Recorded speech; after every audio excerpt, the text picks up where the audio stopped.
আমাদের এই হচ্ছে প্রোগ্রেস রিপোর্ট। আমরা পরবর্তী সময় নির্বাচনে জয়লাভ করলে এই আমরা করতে চাই, এবং গত 10 বছরে এই আমাদের প্রোগ্রেস রিপোর্ট। আপনারা সাংবাদিক,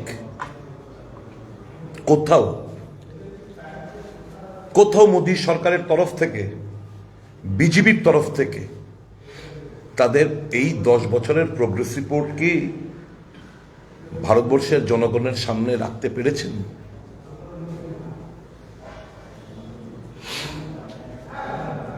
সেগুলো প্রশ্ন করে মোদী তখন হিন্দু মুসলমান নিয়ে প্রশ্ন তোলেন। ইন্ডিয়া ব্লক যখন দেশের একটা বিশাল অংশের জমি আপনারা জানেন চীন দখল করে নিয়েছে, কিংবা অরুণাচল প্রদেশের বিভিন্ন জায়গাগুলো রিনেম করার চেষ্টা করছে,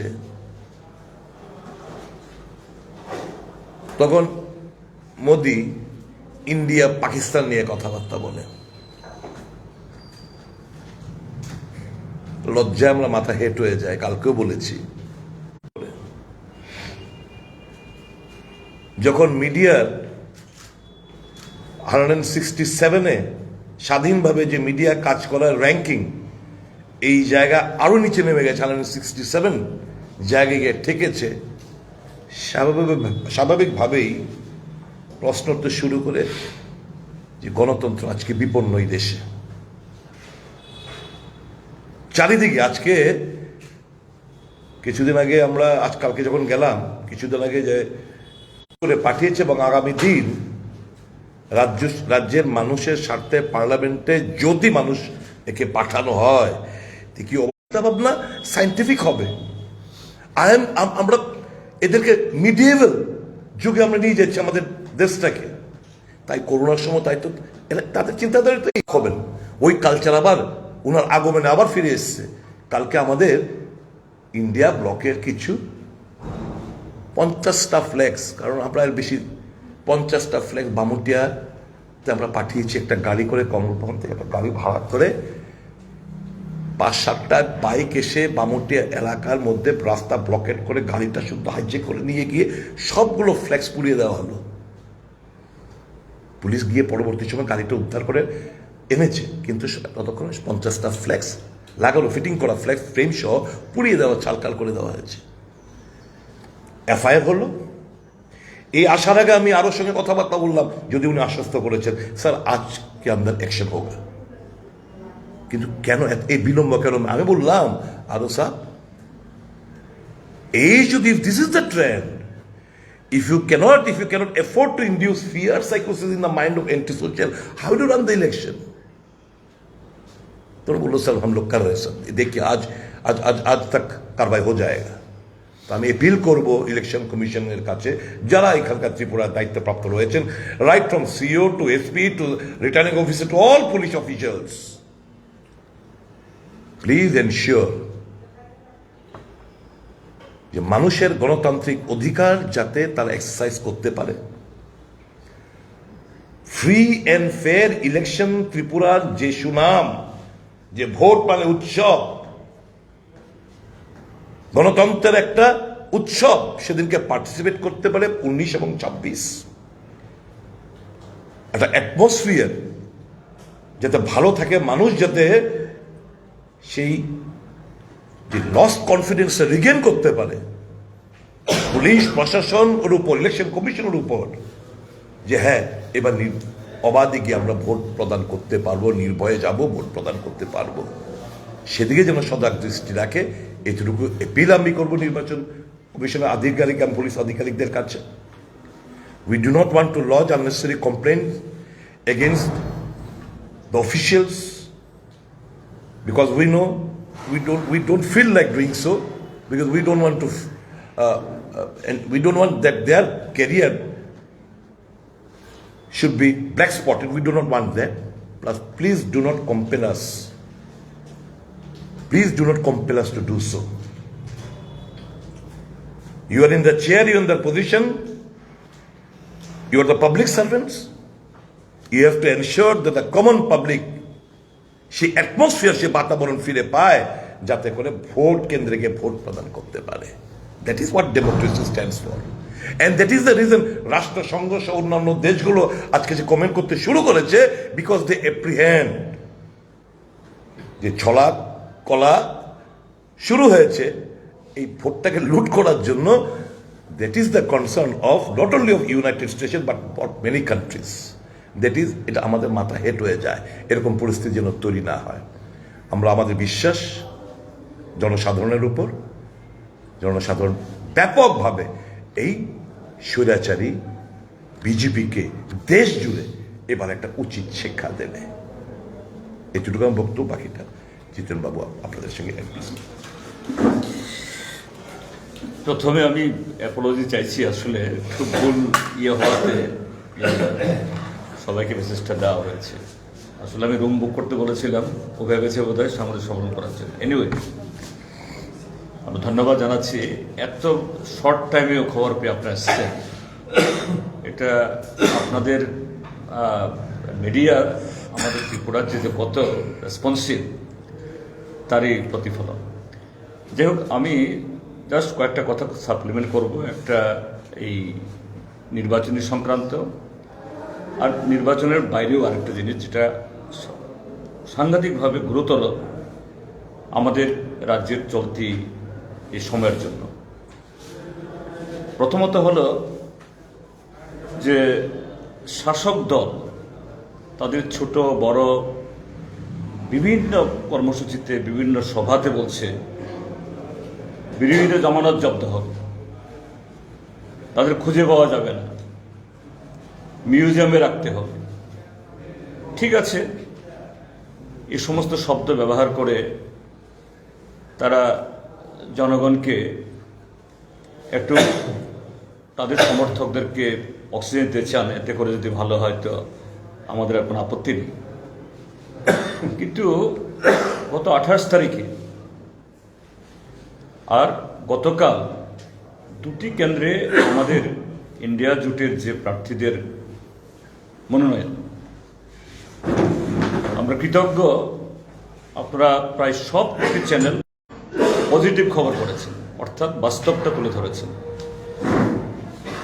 এটাই গণতন্ত্রের যতটুকুর সাথে তার কোনো সম্পর্ক নেই। 4 বছরের মাথায় যিনি 48 ঘন্টা আগে দক্ষিণ ত্রিপুরার কোনো একটা জায়গায় গিয়ে বলছেন যে আগামী 47 ইংরাজি অবধি ত্রিপুরা যে হলেও সেই দলেরও এতই যদি তিনি খুব নৈতিক বা নীতিবান মানুষ হন, একটু খুলসা করে বলুন। 1, 2, হ্যাঁ, এটা ঠিক যে কোনো জমানায় সব মৃত্যু দুঃখজনক, কেউ এটাকে সমর্থন করে না, এবং এই ঘটনাগুলো দুঃখজনক ঘটনা। হ্যাঁ, কংগ্রেসের সাথে সিপিআইএম এর কর্মসূচিগত ফারাক ছিল, আছে, থাকবে। সেই কর্মসূচি কি? আমাদের মতো কংগ্রেসের সাথে বামপন্থীদের কখনো সেরকম তার মৌলিক প্রশ্নে বিরোধ ছিল না। স্বাধীনতার সংগ্রামে ঐক্যবদ্ধভাবে বামপন্থীরা, ডানপন্থীরা লড়াই করেছে, সর্বসম্মতভাবে সংবিধান রচনা করেছে, এবং সেই সংবিধানের কাঠামো হবে ধর্মনিরপেক্ষ, যুক্তরাষ্ট্রীয়, এবং আমরা করব। তো আজকে সেই সংবিধান আজকে আক্রান্ত। সেই সংবিধানকে পাল্টে ফেলার জন্য ইতিমধ্যেই, না পাল্টালেও, সংবিধানকে বাইপাস করে গত 10 বছরে অনেক ইনকাম ট্যাক্স, ইলেকশন কমিশন, এমনকি কখনো কখনো বিচার ব্যবস্থার উপরও তারা এই আঘাতটা হেনেছে। যদিও সবটা পারেন, বিচার ব্যবস্থা এখনো মাথা তুলে দাঁড়িয়ে আছে, আমরা গর্বিত। শুধু তা না যে তাদের রাষ্ট্র ইতিহাসকে মুছে ফেলা, হ্যাঁ, জওহরলাল নেহেরু কংগ্রেসের সাথে তাদের দলের মতাদর্শগত ফারাক থাকতেই পারে,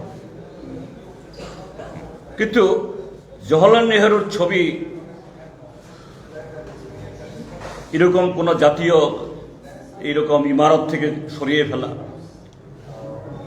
তার যে এই মিউজিয়াম আছে, এই মিউজিয়ামকে মানে তাকে সংগ্রহালয় থেকে মানে তাকে কম গুরুত্ব দেওয়া, নতুন করে ইতিহাস লেখার নামে সমস্ত বুজরুকি এদের ভাববাদী চিন্তা ভাবনাকে ঢুকিয়ে দেওয়া, মাইথোলজিকে হিস্ট্রি বলার চেষ্টা করা, কে করছে? কাজে আজকে কংগ্রেস এবং সিপিআইএম বা লেফট, সিপিএম শুধু না, সমস্ত লেফট আমরা ঐক্যবদ্ধ হয়েছি কারণেই, কারণ ব্যক্তি খুন হয়েছে, অবশ্যই তার ক্ষতিপূরণ হয় না। কংগ্রেসের লোক খুন হয়েছে, সিপিএম এর লোক খুন হয়েছে, সেই মাদের প্রতি আমাদের মানে অবনত চিত্তে মস্তকে আমরা এখনো ক্ষমা চাইব।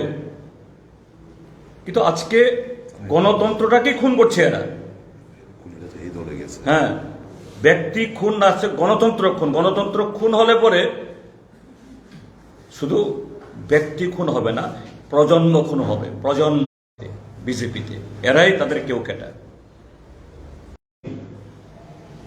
এই সমস্ত কাদা ছোড়াছুড়ি না করে কিভাবে উন্নত রাজনৈতিক সংস্কৃতি,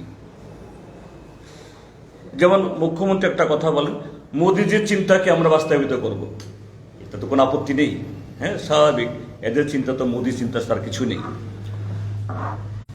বলছি আমি, যেটা নির্বাচন সংক্রান্ত বিষয় না, এটা আপনাদের পত্র পত্রিকাতে উঠেছে, বেশ কয়েকটা দেখেছি আমি। এই যে উল্টো রথে এই পঙ্গ হয়েছে, আমরা প্রশ্ন তুলেছি জিরো আওয়ারে করছে, তার মানেটা কি? মানুষকে খুন করা হয়েছে, তাদেরকে বাঁচিয়ে দেওয়ার চেষ্টা। কাজেই আপনাদের এই ঘটনা হচ্ছে। থার্ড আরেকটা বলবো, এটা আপনাদের সাথে সম্পর্কিত। এই যে পশ্চিম ত্রিপুরা লোকসভা কেন্দ্রের যিনি প্রার্থী, সম্পূর্ণভাবে প্রায় পায়ে খেলেছেন। এইভাবে সম্পাদকীয় লিখতে হবে, এইভাবে খবর করতে হবে, এইভাবে ছবি দেখাতে হবে, সরকারের বিরুদ্ধে কিছু লিখলে পরে পরদিন তার এই কেবল চ্যানেলের কানেকশন কেটে দিতে হবে। অনেকগুলো চ্যানেলের আপনাদের বন্ধ করে দিয়েছে। যাই হোক, এটা একটু একটু রেস্টোর হচ্ছে, কিন্তু এখন সরকার এই কেবল চ্যানেল ইত্যাদি নতুন আইন করেছে। যারা নিয়মকানুন মেনে সমস্ত লাইসেন্স ঠিকঠাক করে সেরকম ফি দিয়ে যারা কানেকশন চাইবে, যারা এই সার্ভিস প্রোভাইডার, কি নাম জানি এখন হয়েছে সার্ভিস প্রোভাইডার, ঠিক এই নামগুলি খুব বিখ্যাত নাম, হাতওয়ে না কি জানি, হ্যাঁ হাতওয়ে আর কি জানি আছে। তো যারা লাইসেন্স আছে, ফি জমা দেবে, সেরকম পরিকাঠামো কন্ডিশনালিটিস ফুলফিল করবে, সবাই কানেকশন দেবে। এবং ঘটনাচক্রে যিনি রিটার্নিং অফিসার, আমি ডক্টর বিশাল কুমার সাহেব, আমি একটা সময় তার অনেক প্রবল গুণগ্রাহী ছিলাম। আমি গত বিধানসভার পরেই এক সিআরপিএফ ক্যাম্প বসিয়ে এই শাসক দলের সমাজ বিরোধীদের সেখানে আর কোনো ক্ষতি করতে দেননি, নতুবা মেসাকার হয়ে যেত। আমি সরেজগনে ঘুরে এসে সেখানকার পাবলিকরা বললেন যে না, আমাদের ডিএম সাহেবের জন্য গণতান্ত্রিক অধিকারকে সুরক্ষিত রাখবে। তিনি বদলি হয়ে আসলেন সিপাহীজলাতে। এখানে এসে তার মেরুদণ্ড সবটা বিক্রি করে দিলেন শাসক দলের কাছে। বক্সনগর এবং ধনপুরের উপনির্বাচনে এসডিএম অফিসের নিচে কর্ডন করে দিল, বলছে না এগুলো প্রহিবিটেড এরিয়া, এখান দিয়ে যাওয়া যাবে না। আমি সোনামুড়া ত্যাগ করার আগেই সেই কর্ডনের ভিতরে পরদিন শাসক দলের প্রার্থীর মনোনয়ন হবে, সেখানে মুখ্যমন্ত্রী ভাষণ দেবেন, মঞ্চ তৈরি হচ্ছে। আরে ব্যাপারটা কি? আমার মিছিল যেতে পারবে না, আর বিজেপি দল, শাসক দল, তার ভেতরে মঞ্চ বানিয়ে জনসভা করবে। বিশাল কুমার, আমি সিইওকে ফোন করলাম, विशाल कुमार আমাকে বলছে, স্যার ये तो उस एरिया में नहीं पड़ता है, तो एरिया में नहीं पड़ता है तो क्यों मेरे को जाने नहीं दिया? কোনো জবাব নেই। আমি সেদিনও বললাম, বিশাল কুমার সাহেব, I have enough respect for you because of your role there as the DM Onapoti, আর তুমি এখানে এসে তোমার মেরুদণ্ড বিক্রি করতে শুরু করলে তুমি পারবে না। এবং ধনপুর এবং বর্ষনগরের সেই উপনির্বাচন দেখেছেন কি হয়েছে। পোলিংয়ের দিন দলে দলে গিয়ে ব্যালট এই ইভিএম টিপছে, সব ছবি কোনো একটা কর্নার থেকে, কোনো একটা ইয়ে থেকে এই ছবিগুলো বেরিয়েছে। সেই বিশাল কুমার সাহেব আজকে রিটার্নিং অফিসার। সেদিন 5 জনের বেশি যেতে পারে না নমিনেশনে, 30 জনের উপরে বিজেপির নেতা কর্মীরা গেছেন। তার সাথে হলো 2 মুখ্যমন্ত্রীর সমস্ত সিকিউরিটি গিয়ে ঢুকেছেন। অর্থাৎ মুখ্যমন্ত্রীরা ডিএম এর চেম্বারের ভেতরেও নিরাপদ বোধ করেন না, জ্যাট ক্যাটাগরি। আমরা দিয়েছি ইলেকশন কমিশনকে, আমি এই ডিএমকে আরওকে সরাতে বলিনি, কিন্তু বলেছি whether this RO would be in a position to conduct a fair play। এবং এই ক্ষেত্রে আমি বলছি যে কথাটা বললাম, এই যে কেবল চ্যানেল, এখনো কয়েকটা কেবল চ্যানেলের কানেকশন দেওয়া হয়নি। আরওর কাছে যখন গেছেন, ডিএম এর কাছে বলছেন না চাপ আছে, দেওয়া যাবে না। আরে how can an officer say like this? চাপ আছে, তুমি কালেক্টর, প্রাইম মিনিস্টারের অফিসের সামনে, রাষ্ট্রপতির অফিসের সামনে, মুখ্যমন্ত্রীর অফিস বা সেক্রেটারিয়েটের সামনে, ডিএম অফিসের সামনে, এসডিএম অফিসের সামনে এবং বিচারালয়ের সামনে জাতীয় পতাকা ওড়ে। Because the office of the collector is not just an office, it is an institution। Doctor Vishal Kumar যখন ওই পদে থাকেন না, বাইরে যান, তিনি ব্যক্তি, but while you are holding the chair, sitting on the chair, you are custodian of a institution। তিনি বলে দিচ্ছেন কোনো কোনো চ্যানেলকে যে না এসে তো আপ বলিয়ে, लेकिन आपका ऊपर से कुछ चाप है। তাই বলবো শুধু বিশাল কুমারকে না, যে সমস্ত আইএস বা টিসিএস টিপিএস অফিসারদেরকে, যদি তারা তাদের মেরুদণ্ড